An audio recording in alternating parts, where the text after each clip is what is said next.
우리 하나님 말씀 보도록 하겠습니다. 하나님 말씀은 신약성경 마태복음 20장 17절에서 19절까지 말씀, 우리 다 같이 우리 주님의 말씀, 하나님의 말씀을 합하여서 한 목소리로 주의 말씀을 받들어 합독하도록 하겠습니다. 마태복음 20장 17절 같이 봅니다. 시작. 예수께서 예루살렘으로 올라가려 하실 때에 12 제자를 따로 데리시고 길에서 이르시되, 보라, 우리가 예루살렘으로 올라가노니 인자가 대제사장들과 서기관들에게 넘겨지매 그들이 죽이기로 결의하고 이방인들에게 넘겨주어 그를 조롱하며 채찍질하며 십자가에 못 박게 할 것이나 제3일에 살아나리라. 아멘. 아멘. 오늘은 기독교 절기에서 가장 중요한 주간 중 하나인 고난주간이 시작되는 종려주일입니다. 2000년 전 오늘 예수님께서 십자가의 고난을 받으시고 우리의 구원을 이루시기 위해서 나귀 새끼를 타시고 예루살렘 성에 입성하셨습니다. 예수님이 그렇게 입성하시니까 당시에 수많은 인파가 길로 나와서 환영하면서 우리 예수님 나귀를 타고 오시는데 그 앞에다가 자신의 겉옷을 벗어서 이렇게 길가에 깔았습니다. 그렇게 펴고는 종려나무 가지를 흔들면서 호산나 호산나 다윗의 자손이여 하면서 예수님을 환영하며 축복하며 맞아들였습니다. 종려주일이라고 하는 것이 거기에서 비롯되었어요. 종려나무 가지를 흔들면서 예수님을 환영했기에 종려주일이라, 그러니까 팜트리의 브랜치 가지고 흔드니까 팜선데이라고 이야기합니다. 종려주일이라고 말합니다. 여러분, 오늘 본문 17절을 보면 예수님은 예루살렘으로 올라가는 길에서 12 제자를 따로 불러서 세웠다, 그렇게 말씀합니다. 그리고 아주 충격적인 이야기를 하십니다. 여러분, 사실 제자들이 예수님을 따를 때는요, 상당히 많은 사람들이 생명을 위해서 따르지 않았어요. 메시아를, 예수님을 우리 영적인 메시아, 우리의 구세주라고 따르지 않았어요. 당시에 이스라엘은 로마의 압제하에 있었습니다. 그러니까 로마가 지배하고 있고 로마의 속국이니까 이 사람들이 어떻게 해서라도 독립을 해보고 싶은 마음이 있었어요. 그런데 예수님이 막 갑자기 썬파워 예수님이 등장하셨잖아요. 그러니까 예수님을 정치적인 메시아, 정치적인 리더로 오해한 거예요. 이분과 함께 로마로 확 뒤엎고 우리가 독립을 쟁취해야 되겠다, 이런 생각을 가지고 몰려든 제자들이 있습니다. 그 중에는. 그러니까 예수님께서 갑자기 충격적인 말씀을 하시는데 대제사장들과 서기관들에게 우리 예수님이 넘겨져서 그 사람들이 예수님을 죽이기로 결의하고 이방인들에게 넘겨줄 것인데, 이방인들에게 조롱과 채찍질을 당한 뒤에 십자가에서 못 박혀 죽을 거다라는 예언을 제자들을 모아놓고 하시는 거예요. 그러니까 제자들이 깜짝 놀란 거죠. 충격을 받은 거죠. 지금 예루살렘으로 들어가니까 제자들 마음속에, 야, 지금 독립이 지금 이루어질 건가 보다. 이제 예수님께서 드디어 뭔가 혁신적으로 데모를 일으켜서 확 로마를 뒤엎고 뭔가 지금 이스라엘을 독립시키는 그런 일을 하겠다라고 잔뜩 기대를 가지고 예루살렘으로 따라 들어가는 거예요. 그랬더니 아니, 독립운동을 해서 나라를 뒤엎기는커녕 내가 이렇게 서기관 그 제사장들에게 넘겨져가지고 이방인들에게 조롱당하고 채찍당하고 십자가에서 못 박혀 죽을 거다, 이런 뚱딴지 같은 소리를 하신단 말이에요. 그러니까 얼마나 낙담했겠어요, 제자들이. 그런 상황입니다. 세상의 눈으로 볼 때는 여러분, 예루살렘 성의 입성이, 이 길이 어쩌면 실패의 길이잖아요. 왜냐하면 예수님 말씀대로라면 십자가에 죽으러 가는 길이잖아요. 조롱당하고 채찍질 당하고 십자가에 못 박히러 가는 길이기 때문에 어쩌면 실패의 길이라고 분명히 생각할 수가 있습니다. 여러분, 그런데 영적인 눈으로 볼 때는요, 이 예루살렘 성 입성은 인류의 역사를 뒤바꾼 가장 위대한 행진이었습니다. 여러분, 예수님은 도대체 무엇을 위해서 어떤 목적을 가지고 그 고난당하실 예루살렘 성으로 입성하셨을까요? 여러분, 오늘 말씀을 통해서 깊이 있게 묵상을 해 보아야 하는 것입니다. 여러분, 첫 번째로 예수님은요, 예루살렘으로 입성하는 그 동기가 뭐냐면 우리를 정죄하는 율법의 사슬을 끊어버리시기 위해서 예수님께서 예루살렘으로 입성하신 것이었습니다. 여러분, 예수님이 예루살렘에 입성하신 첫 번째 목적은요, 우리를 얽매고 있는 율법의 저주로부터 우리를 해방시키기 위함이셨다는 겁니다. 성경은 말씀합니다. 신약성경 로마서 3장 23절에 보면 성경이 이렇게 말씀하세요. 모든 사람이 죄를 범하였음에 하나님의 영광에 이르지 못하더니. 여러분, 그 말은 뭐냐면 지금 여기 앉아있는 여러분이나 저나 모든 사람이 다 죄를 범하였다. 그러니까 모든 사람이 다 죄인의 범주에 포함되어 있다라고 성경이 정확하게 말씀을 해주고 있는 것입니다. 여러분, 하나님이 주신 거룩한 법인 율법이잖아요. 율법은 거룩한 법이에요. 하나님께서 우리에게 주신 법이니까요. 여러분, 그런데 그 율법은 어쩌면 거울과도 같습니다. 여러분, 거울을 보면 여러분 집에서 나오실 때 거울 보잖아요. 내 얼굴이 좀 제대로 정돈되어 있는가, 화장은 좀 제대로 되어 있는가. 여러분, 다 우리께 저렇게 얼굴을 살피잖아요. 내 옷은 뭐 제대로 옷매무새는 갖춰져 있는가. 이런 것처럼 거울은 우리를 보여주는 그런 역할을 하는 거예요. 율법이 바로 그렇습니다. 율법 앞에 서면 우리가 얼마나 올바로 살아가고 있는가, 내가 하나님 앞에서 어떤 죄인인가, 이런 것들을 정확하게 볼 수 있어요. 거울을 보면 내 자신을 알 수 있듯이 율법 앞에 서면 내가 얼마나 말씀대로 살지 못하고 있구나, 내가 얼마나 죄를 지으며 살고 있구나, 이런 것들을 깨달을 수가 있다는 거예요. 그게 바로 율법의 역할인 것입니다. 여러분, 죄의 대가는 사망입니다. 율법은 죄를 지은 자는 사망이라고 끊임없이 우리를 정죄합니다. 여러분, 예수님께서 바로 이 정죄의 사슬을 끊기 위해서 예루살렘 성으로 입성하신 것입니다.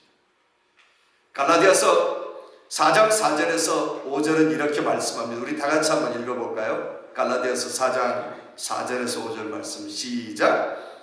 때가 참에 하나님이 그 아들을 보내사 여자에게 나게 하시고 율법 아래에 나게 하신 것은 율법 아래에 있는 자들을 성령하시고 우리로 아들의 명분을 얻게 하려 하십니다.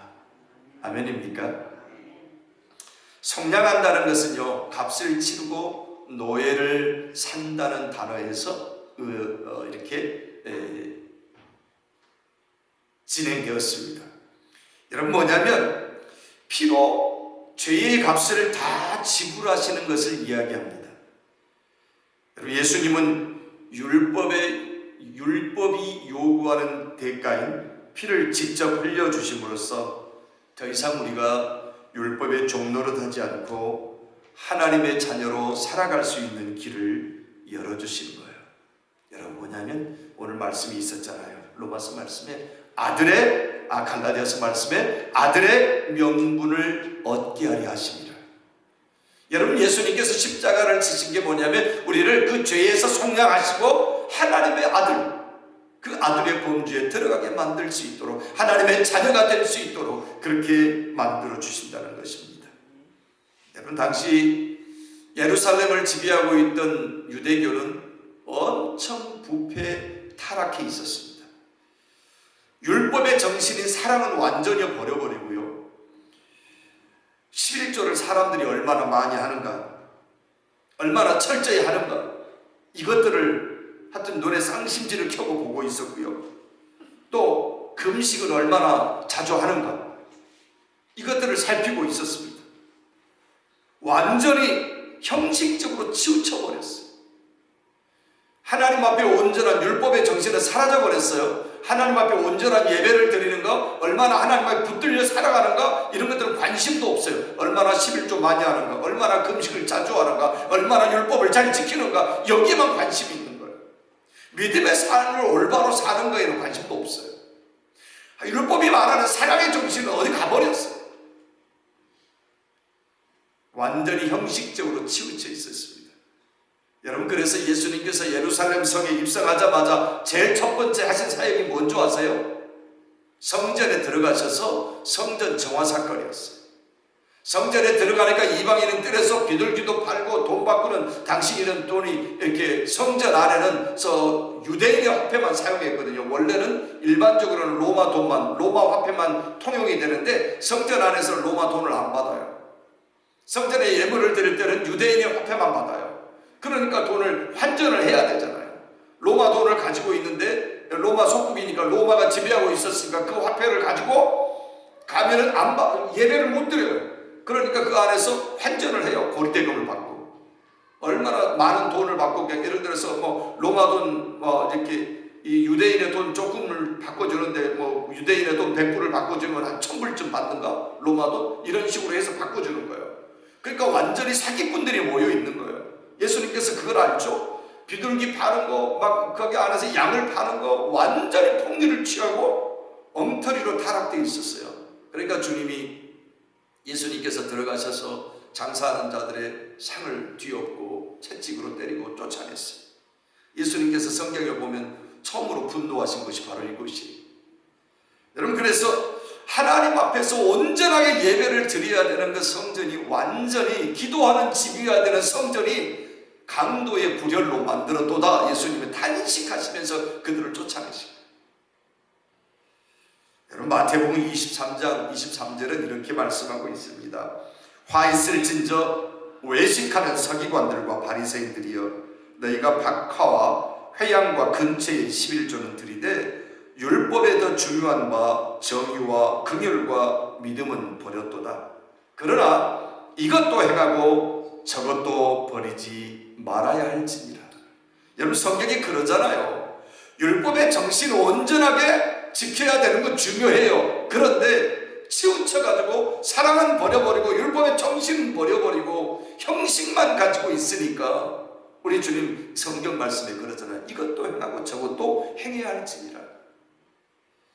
여러분, 예수님의 예루살렘 입성은요, 이런 가짜 종교 껍데기뿐인 신앙에 대한 정면 도전이었습니다. 그뿐만 아니라 예수님은 스스로 제물이 되심으로 율법의 마침표가 되시기 위해서 예루살렘 성으로 입성하신 것이었습니다. 여러분, 이제 우리는요, 무거운 법을 지켜서, 그 율법을 지켜서 구원받는 존재가 아니라 나를 위해서 죽으시고 나를 위해서 십자가에서 내 죄를 사하시고 그래서 온전하게 구원을 이루어 주신 예수님의 사랑을 인하여 우리는 주님을 섬기며 주님을 따르는 은혜의 시대 안에 있다는 사실 믿으시기 바랍니다. 여러분, 이 율법이 더 이상 우리를 좌우하지 않아요. 하나님의 은혜가 우리를 좌우하고 예수님의 십자가의 보혈, 피 흘리심의 그 속죄 사역이 우리의 신앙을 좌우하신다는 사실 믿으시기 바랍니다. 예수님은 율법을 폐하러 오신 것이 아니라 완전하게 하러 오셨다 성경이 증언하고 있습니다. 우리 다 같이 마태복음 5장 17절 말씀 한번 읽어볼까요? 같이 시작. 내가 율법이나 선지자를 폐하러 온 줄로 생각하지 말라. 폐하러 온 것이 아니요 완전하게 하려 함이니라. 여러분, 이 주님께서 죄인들을 위해서 요구하시는 율법의 요구가 있었어요. 그 율법의 요구가 피 흘림의 제사였거든요. 그러니까 예수님께서 우리의 모든 죄를 짊어지시고 죄 없으신 주님께서 십자가에서 성찬 깨뜨려 물과 피를 쏟으시고 우리의 죄를 눈보다도 더 정결케 씻어주셨다는 사실인 거예요. 여러분, 그것 때문에 주님께서 십자가를 지신 것입니다.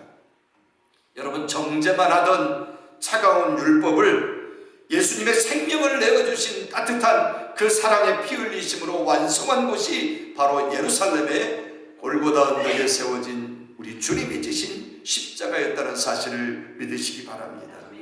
여러분, 그래서 이번 주간 우리가 지켜야 할 것은 종교적인 형식이 아닙니다. 형식적으로 우리가 금요일날 모여서 성금요 예배를 드린다, 그거 아닙니다. 여러분, 그것이 뭐냐면 우리를 위해서 정죄의 사슬을 끊어주시고 십자가에서 피 흘려서 우리의 죄를 씻겨주신 그 주님의 은혜에 감사해서 예수님을 사랑하는 마음으로 우리 예수님을 우리 마음의 중심에 모시기 위해서 그날 예배를 드리면서 그 고난에 동참하면서 우리의 마음을 주님께 드리는 예배를 하나님께 드리자는 얘기인 것입니다. 여러분, 두 번째로 예수님께서 예루살렘 성에 입성은요, 죽음이라는 거대한 장벽을 무너뜨리기 위해서 우리 주님께서 예루살렘 성으로 입성하셨습니다. 여러분, 인류 역사상 죽음을 두려워하지 않은 사람은 아무도 없습니다. 아무리 건강한 사람도, 아무리 정치적으로나 아무리 이 세상에서 지위를 얻은 사람도, 열심히 돈 벌어서 엄청나게 부를 가진 사람도, 여러분, 죽음 앞에서는 모두가 다 공평해요. 어떤 사람도 죽음을 두려워하지 않는 사람은 없습니다. 모든 사람이 다 죽음 앞에 무릎을 꿇게 되어 있습니다. 성경은요, 죄 때문에 사망이 우리 인생의 왕노릇하게 되었다고 분명히 기록합니다. 여러분, 사단이 이용하는 최후의 도구가 뭐냐면 사망이에요. 오래 기다렸다가 죽음 가지고 협박하고 위협하고 죽음 가지고 장난질하는 거예요. 여러분, 그런데 우리 주님은 그 문제를 해결하기 위해서 사단이 더 이상 죽음 가지고 우리를 위협하지, 사망 가지고 우리를 위협하지 못하도록 우리 주님께서 그것을 이루시기 위해서 오셨다는 거예요. 여러분, 로마서 5장 17절 18절은 분명하게 이렇게 말씀하고 있습니다. 우리 다 같이 한번 읽어보겠습니다. 시작. 한 사람의 범죄로 말미암아 사망이 그 한 사람을 통하여 왕노릇하였은즉 더욱 은혜와 의의 선물을 넘치게 받은 자들은 한 분 예수 그리스도를 통하여 생명 안에서 왕노릇하리로다. 그런즉 한 범죄로 많은 사람이 정죄에 이른 것 같이 한 의로운 행위로 말미암아 많은 사람이 의롭다 하심을 받아 생명에 이르러는 거예요. 여러분, 한 사람은 여기서 아담을 이야기하는 거예요, 하와를 이야기하는 거예요. 이 사람들이 범죄함으로, 죄가 죄 때문에 그 범죄함으로, 죄를 저질름으로 사망이 우리에게 들어왔다는 거죠. 그런데 또다시 한 사람으로 말미암아 이 한 사람은 하나님 아들 예수 그리스도가 육신을 입고 완전히 사람 몸을 입고 이 땅에 오셔서 십자가에서 죄 문제, 아담과 하와가 지은 원죄의 모든 문제를 해결해 주시고 우리가 이 땅에 살아가면서 지은 자범죄의 모든 문제를 해결해 주시기 위해서 십자가를 지셨다라는 이야기를 분명하게 이 로마서 5장 17절 18절이 기록하고 있다는 사실인 것입니다. 여러분, 그래서 많은 사람이 그 의로운 행위, 예수 그리스도의 의로운 행위로 말미암아 의롭다 하심을 받아서 생명을 얻게 되었다는 사실 믿으십니까? 아멘. 여러분, 아멘 한 자는 모든 사람들 마음에 하나님의 생명이 들어간 줄 믿습니다. 예수님은 이 사망의 왕을 폐지시키기 위해서 예루살렘이라는 영적 전쟁터로 들어가신 것이었습니다. 예수님이 입성하신, 예루살렘에 입성하신 목적은 명확합니다. 내가 십자가에서 죽어야 너희가 살 것이다, 이 이야기예요. 제자들도 따라가면서도 의아해하고 있지만 내가 십자가를 지지 않으면 사망의 문제를 해결하지 못한다, 내가 죽어야 너희가 산다, 그 논리를 정확하게 알려주신 겁니다. 그래서 친히 십자가에서 성체 깨뜨리시고 물과 피를 쏟으셔서 사망에 이를 수밖에 없는 우리의 죄를 정결하게 씻겨주셨다는 사실인 것입니다. 여러분, 죄 없으신 예수님께서 죄인들의 손에 넘겨져 죽음을 당하시고 사흘 만에 부활하심으로 죽음이 가진 권세를 완전히 무력화시켰다는 것입니다. 죽음은 끝이 아니에요. 세상 사람들은 죽음을 끝이라고 말할지 몰라요. 그러나 우리는 죽음이 끝이 아닙니다. 예수님의 십자가의 죽으심이 무모한 것이 아니었던 이유는 부활에 대한 확신이 있었기 때문입니다. 여러분, 이 세상에 하나님의 정죄, 하나님의 선포로 말미암아 죄를 지음으로 말미암아 사망에 이르는 길은 피할 수 없어요. 그러나 그 이후에 예수 그리스도께서 영원히 살 수 있는 생명의 길을 열어놓으셨기 때문에 그 길로 걸어가면 되는 거예요. 믿음의 길로 걸어가는 믿음의 길로 걸어가면 되는 거예요. 그래서 예수님께서 내가 곧 길이요 길이요 진리요 생명이니 나로 말미암지 않고는 아버지께로 올 자가 없느니라. 여러분, 주님이 그래서 그 생명의 길을 열기 위해서 십자가를 지셨다는 사실을 믿으시기 바랍니다. 여러분, 오늘 본문 19절 끝을 보십시오. 19절 끝부분에 보면 이렇게 해요. 제3일에 살아나리라. 우리 주님 그렇게 말씀하셨어요. 여러분, 예수님은 죽음 너머에 있는 생명을 보셨습니다. 십자가에 달리실 것도 알았지만 3일 후에 부활하실 것까지인 거 완전히 알고 있었어요. 여러분, 그렇습니다. 만약 부활이 없다면 예수님의 십자가는 실패한 비극적인 죽음에 불과했을 것입니다. 여러분, 그런데 예수님은 죽음을 뚫고 다시 살아나심으로 우리에게 죽음은 끝이 아니라 새로운 시작임을 분명하게 증명해 보여주신 것이었습니다. 세상의 어떤 종교 지도자도 죽음에 직면해서 그 죽음 문제를 해결한 종교 지도자는 아무도 없어요. 여러분, 힌두교가 섬기는 신의 종류가 얼마인지 아세요? 3억 3천이에요. 3억 3천. 여러분, 그러니까 세상의 모든 것에는 디비니티, 신성이 있다는 거예요. 여러분, 그래서 그러면 그 3억 3천이나 있는 힌두교 신이 죽음의 문제를 해결했는가? 아무도 해결하지 못했습니다. 여러분, 불교의 부다는요, 부처는 어떤가요? 죽음의 문제를 해결했나요? 본인이 죽었어요. 아직 못 나와요. 아직 못 일어났어. 그러니까 부처가 죽어갖고 못 나오니까 돌부처 만들어 놓고 부처다고 이야기하는 거잖아요. 돌 깎아놓고. 예. 여러분, 이슬람 알라 어쩐가요? 죽음의 문제를 해결했나요? 해결 못했습니다. 뭐 공자는 해결했나요? 마호메트는 해결했나요? 아무도 부활한 사람이 없어요. 세상 사람들의 종교라고 말하는 모든 것에는 아무도 부활이 없어요. 죽으면 끝이에요. 그런데 그 중에서 우리 예수님만이 죽음의 문을 깨뜨리고 제3일 만에 부활의 몸으로 부활하셨다는 사실을 믿으시기 바랍니다. 그래서 우리 기독교가 참 종교인 거예요. 영원한 생명을 열어주셨으니까. 여러분, 예수님만이 무덤을 깨치고 걸어 나오셨다는 것입니다. 여러분, 그래서 사도행전 4장 12절 분명하게 이렇게 말씀합니다. 다 같이 한번 읽어보겠습니다. 사도행전 4장 12절 시작. 다른 이로서는 구원을 받을 수 없나니 차나 사람 중에 구원을 받을 만한 다른 이름을 우리에게 주신 일이 없음이라 하였더라. 여러분, 어떤 유명한 사람도 구원받을 만한 이름이 아닌 거예요. 석가도 알라도 공자도 마호메트도 아닌 거예요. 힌두교의 3억 3천이라는 그 중에 최고라는 브라만도 아니고 크리슈나도 아니고, 여러분, 오직 예수만이 무덤을 깨치고 나온 생명의 주인이심을 믿으시기 바랍니다. 사랑하는 성도 여러분, 우리 인생의 미래가 불안하고 두려운 마음이 우리 속에 찾아올 때도 있지 않습니까? 여러분, 예수님이 예루살렘 성에 입성하여 죽음을 정복하셨음을 그때마다 믿으시기 바랍니다. 우리 주님을 믿는 자에게는 죽음은 어쩌면 잠시 자는 것과도 같습니다. 그래서 성경은 잠잔다 표현하고 있습니다. 왜냐하면 잠잔다는 것은 아침이 되면 일어날 것을 전제로 하고 있는 거잖아요. 부활할 것을 전제로 하고 있는 것입니다. 여러분, 이 확신이 있을 때 우리는 비로소 이 세상에서 당당하게 생명의 왕 노릇을 하면서 살 수 있음을 믿으시기 바랍니다. 여러분, 우리는 죽음에 속한 자가 아니라 생명에 속한 자라는 거예요. 여러분, 예수 그리스도를 모르는 사람들은요, 죽음에 속한 자들이고 우리는 누구에게 속한 자라고요? 생명에 속한 자들입니다. 여러분, 생명과 죽음의 차이는 어마어마하거든요. 여러분, 마지막으로 예수님의 예루살렘 성 입성은 그냥 즉흥적으로 하신 것이 아니라 창조시 우리 하나님의 계획으로 인해서 이루어졌고, 인류 구원에 작정하는 이 마무리, 가장 마지막 단계였다는 사실인 것입니다. 예수님이 왜 하필 예루살렘으로 가셨을까요?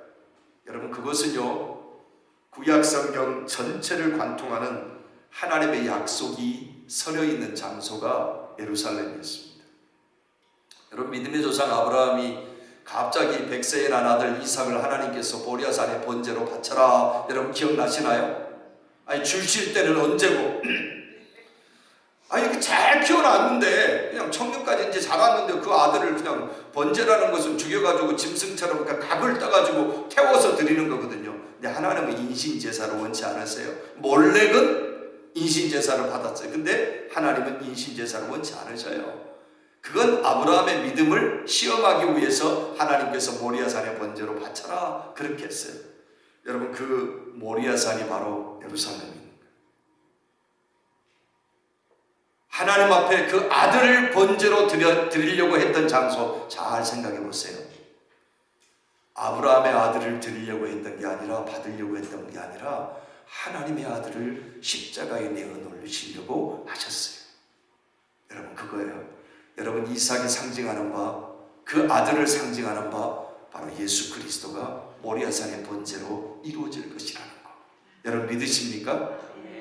아무나 이런 비밀을 가르쳐 드리진 않아요. 우리 한마음 장로교에 오신 분들만 이 비밀을 가르쳐 드립니다. 여러분 정말 중요합니다. 아브라함이 쌓았던 그 모리아산의 번제단이 바로 예루살렘입니다.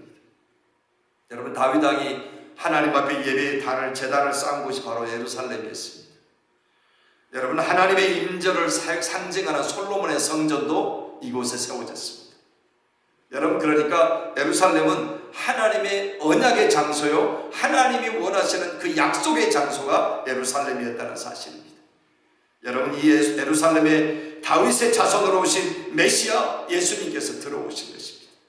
어쩌면 아브라함의 이삭의 모리아산 번제를 상징하는 십자가에서 죽으심의 그 일을 이루시기 위해서 우리 주님께서 예루살렘으로 입성하셨다는 겁니다.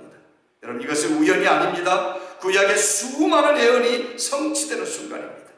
여러분 스가랴서 9장 9절을 보면 이렇게 말씀합니다. 우리 다 같이 한번 읽어볼까요? 스가랴서 9장 9절 시작. 시온에 따라 크게 기뻐할지어다. 예루살렘에 따라 즐거이 부를지어다. 보라 내 왕이 내게 임하시나니 그는 공의로우시며 구원을 베풀며 겸손하여서 나귀를 타시나니 나귀의 작은 것 곧 나귀 새끼니라. 아멘. 예수님은 이 예언을 이루시기 위해서 나귀를 타시고 예루살렘 성에 입성하셨습니다. 세상의 군왕들처럼 칼과 창을 들고 갑옷을 입고 후위하는 군사들을 데리고 그렇게 입성하는 것이 아니라 평화와 겸손으로 우리를 구원하기 위해서 오신 것입니다. 여러분 유대인들은요 율법을 잘 지키면 구원받는다고 생각을 했습니다. 하지만 우리 인간이 율법을 완전히 지킬 수 있는 사람은 아무도 없습니다. 죄성 때문에요.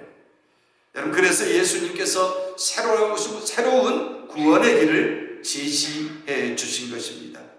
요한복음 11장 25절에서 26절 말씀을 보면 예수님께서 제시한 새로운 구원의 길이 정확하게 드러나 있습니다. 같이 한번 읽어보겠습니다. 시작. 예수께서 이르시되 나는 부활이요 생명이니 나를 믿는 자는 죽어도 살겠고 무릇 살아서 나를 믿는 자는 영원히 죽지 아니하리니 이것을 내가 믿느냐?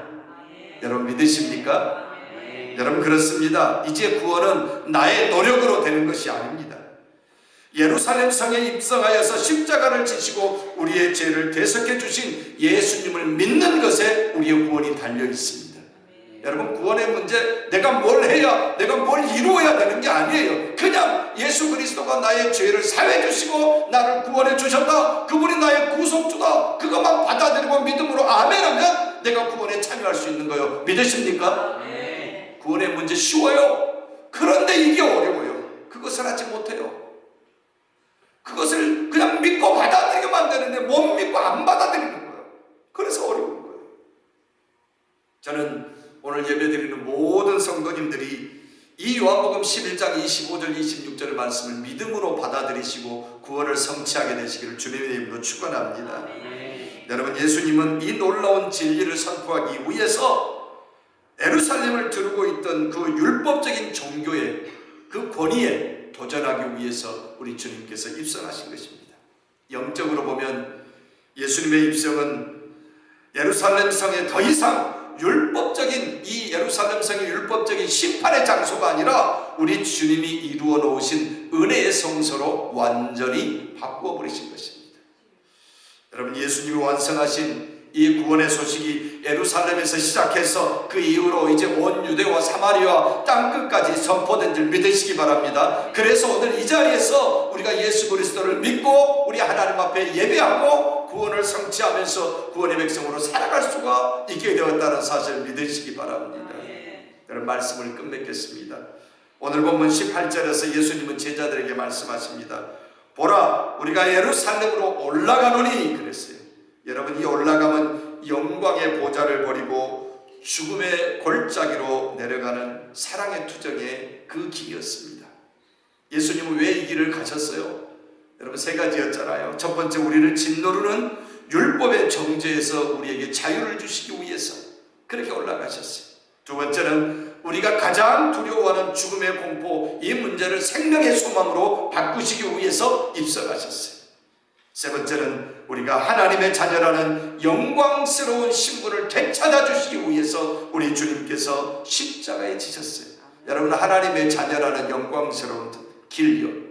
그러니까 하나님의 나라에 나는 누구예요? 나는 하나님 나라의 왕자요.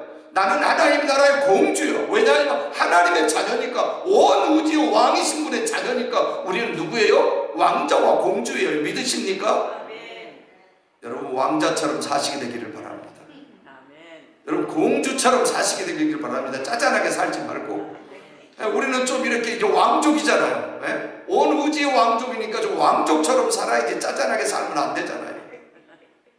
짜잔함을 버리시기 바랍니다. 이제 왕족처럼 사시게 되기를, 우아하게 그렇게 살게 되시길 바랍니다. 커피 한 잔을 마셔도 우아한 잔에서 플라스틱 컵 마시지 말고.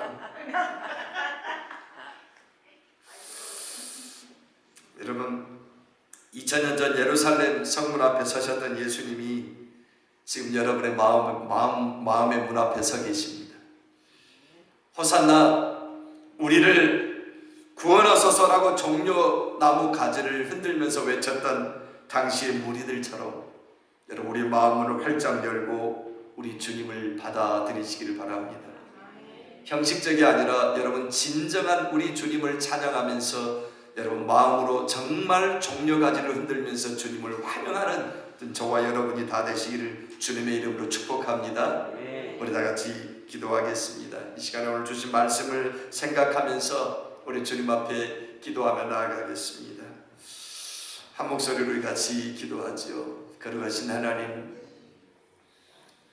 오늘부터 시작되는 이 종료질 이후로 시작되는 고난주간에 우리 하나님 앞에 아버지 하나님, 믿음으로 우리의 주님의 고난에 동참하며 살기를 소망합니다. 우리 주님은 우리를 짓누르는 율법의 정죄에서 우리를 자유케 해주시기 위해서 이 땅에 오셨음을 믿습니다. 아버지 하나님, 죽음이 왕노릇하는, 사망을 가지고 왕노릇하는 사탄의 계계를 부숴뜨리기 위해서 이 땅에 오셨음을 믿습니다. 우리 주님은 우리를 하나님 자녀의 신분으로 회복시켜 주시기 위해서 십자가의 길을 가셨음을 믿습니다. 하나님, 오늘 주신 이 말씀 믿음으로 생각하며 우리가 주님의 고난에 동참하며 이 거룩한 주간, 아버지 하나님 고난 주간을 홀리위크를 맞을 수 있도록 하나님 도우시고, 그래서 아버지 하나님 온전히 주님의 고난에 동참하며 생명의 구원에 동참하는 하나님의 사람을 되도록 은혜 베풀어 주시옵소서. 우리가 온전히 하나님의 은혜 가운데 그렇게 서기를 원합니다. 주 하나님, 우리가 하나님의 사람으로 그렇게 살 수 있도록 은혜 저하여 주시옵소서. 온전히 주님만 바라고 아버지 하나님 형식적인 것이 아니라 정말 영적으로 우리 주님을 주인으로 모시고 살아갈 수 있는 우리 모두가 될 수 있도록 도우시고, 이 거룩한 한 주간 그렇게 믿음으로 서서 하나님의 이름을 찬송하는 하나님의 백성들 다 될 수 있도록 은혜 되려 주시옵소서. 귀하신 우리 주님을 찬송합니다. 사랑과 은혜의 하나님, 오늘 종료주의를 맞아 우리를 위해 예루살렘 성으로 입성하신 예수님의 그 위대한 도전을 묵상했습니다. 죄로 인해 죽을 수밖에 없던 우리를 살리려 십자가의 길을 택하신 그 사랑에 감사를 드립니다. 이번 고난주간 주님의 고난을 깊이 묵상하며 부활의 소망으로 승리하는 우리 모두가 될 수 있도록 은혜 내려 주시옵소서. 우리 마음에 진정한 왕으로 임하여 주시옵소서. 우리를 구원하신 예수 그리스도의 이름으로 간절히 기도하옵나이다. 아멘.